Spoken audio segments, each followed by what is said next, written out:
What's up, Bullring?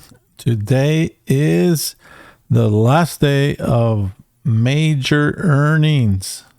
As you can see, everybody has reported except Apple, and Apple is going back and forth right there.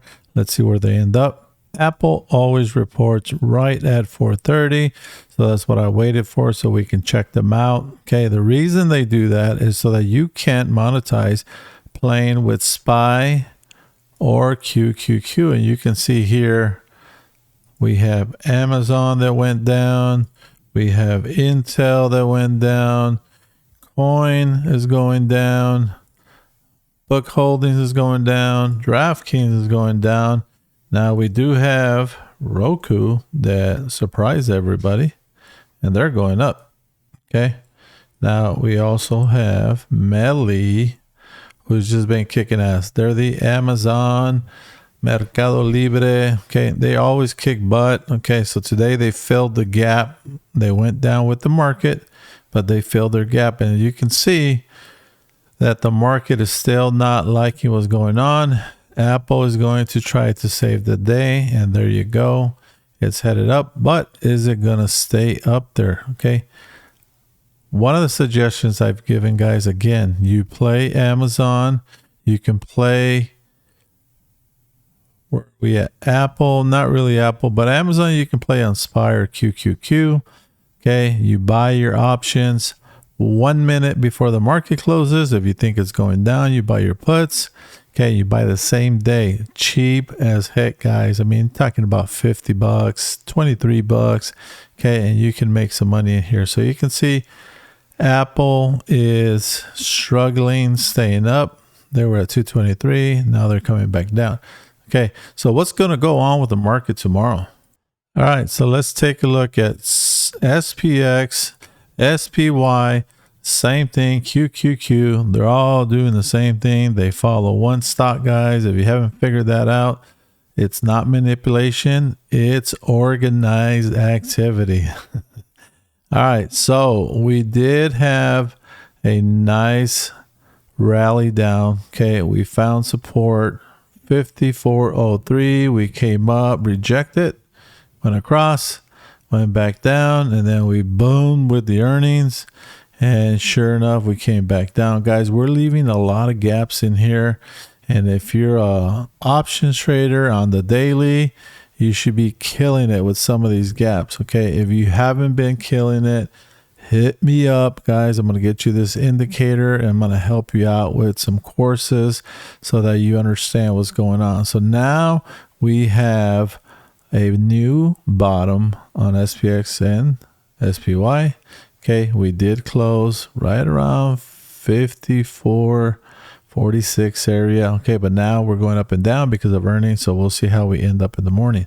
Okay, so now we have a few things to worry about. Okay, so one, this is support. We didn't get to support today. We did the other days. Okay, this is a good support area, the 5400 line.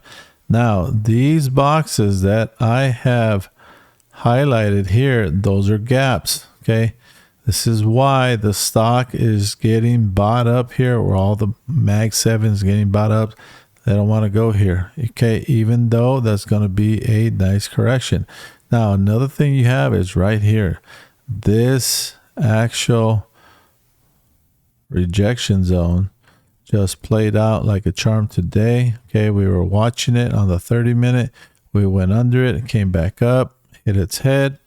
Done deal. Okay, this is a major rejection zone for SPY. Now, if you guys have taken my courses, you understand Fibonacci. Okay, Fibonacci on SPX, SPY on the 4-hour and even the daily. Check it out to the T. I mean, we came down from the top, new bottom. We drew our Fibonacci. We knew we'll get up here at some point, and there it is. And now we're headed back down. Okay, tomorrow, what do I expect? I expect to see some nasty volatility, guys, because we have numbers coming out. Okay, now this is what I'm going to be looking for with SPX and SPY. we do have support, guys. Okay, check that out. That is your new support line. Okay, and if you guys took my courses, you understand what we have here. Okay, we could still do this. Okay, come back up, hit that rejection, back down, come up. Okay, this can turn into a flat top bottom. And if you understand Elliott wave theory, okay, we do have our 1, 2, 3, 4, and then we got to do the 5, and we could boom right through that. So we can take off from here. Okay. And there you go, guys. 1, 2, 3, 4, 5.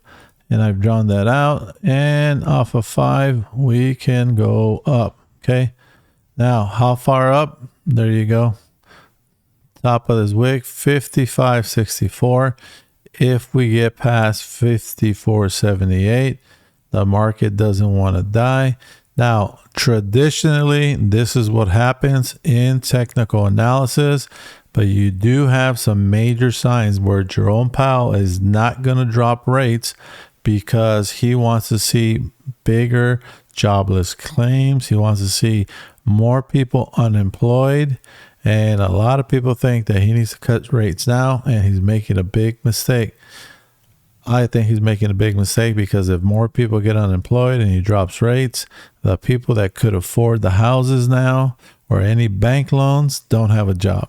So really don't understand why he's waiting. But again, that is what is going on, guys, in the market. So any stock that you are playing with is doing the same thing in the S&P 500. There's some in the New York Stock Exchange that are doing the same. QQQ, NASDAQ, they're following SPX for now.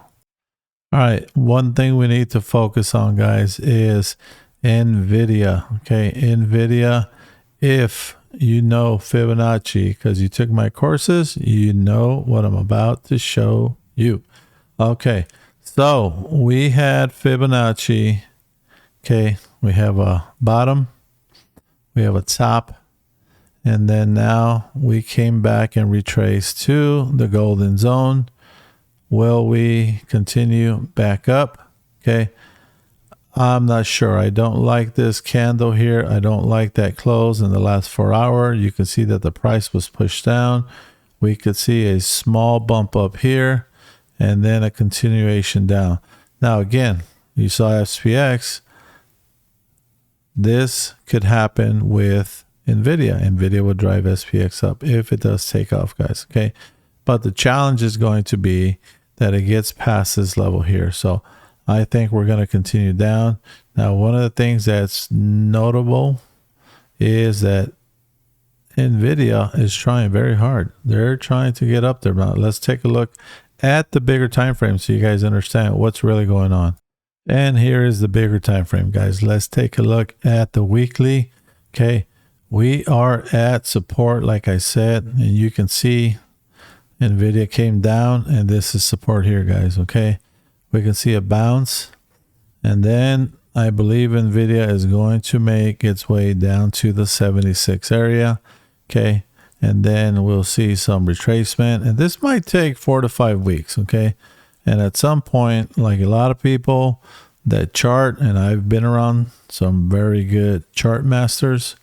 Okay, I think that NVIDIA can do this in the next 4 to 5 weeks. Okay, now we need confirmation. What else tells us that NVIDIA might be headed down, guys? Okay, let's look at my indicator with the buy and sell signals, and we can see right in here.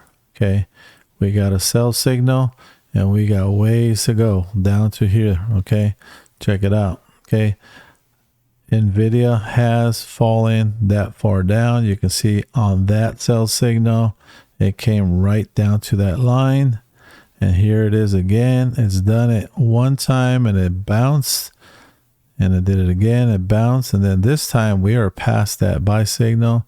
Next stop is here, which is the support areas I showed you, but I think NVIDIA might make it right back down there. Guys, this is way overbought.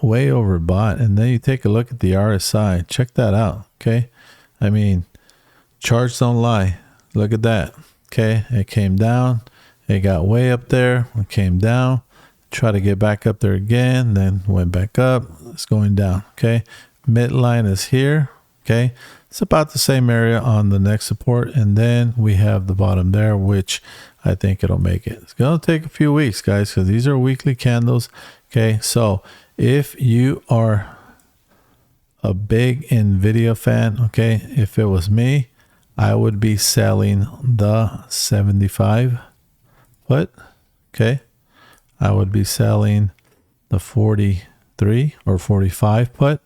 Okay, if NVIDIA doesn't get down there, you're collecting cash, you're collecting premium. If it does get down there and you want to be a buyer, then you exercise those options, guys. Okay, or you can sell calls up on top. Okay, your choice. If you are holding NVIDIA, I would suggest that you hedge it. Okay, if you want to learn how to hedge it, guys, I got a link below. Take my courses, guys. Super cheap. Can't go wrong. All right, last but not least, we got the small caps, guys. I see a gigantic cup and handle here on the weekly.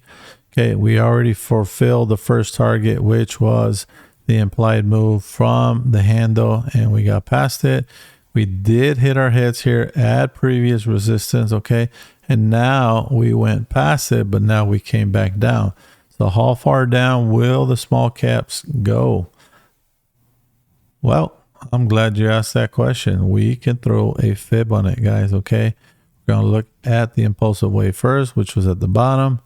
And then we go to the top, and you can see 209, 212 area is where it could go and then bounce back up. Okay, if this plays out like we know it would on any technical analysis, we know that small caps will be doing this, guys. Okay,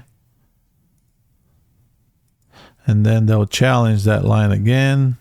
If they hit it and go on, they can make a run for that 260. Okay, I have some analysts that say 313. Okay, I need to see this happen first. Okay, I am a buyer. I'm not buying a lot yet, but I will once I see this pattern play out. Okay, so for now, guys, don't forget, you want to learn more, I'm going to leave you that link below. Okay, and if you're finding value in these videos, do me a favor, hit that bell, hit that like button, and then leave me a comment if you want me to cover something that you're currently holding. Doesn't matter if you're red or green. Let me know what ticker you want me to cover, guys. Until next video, take care.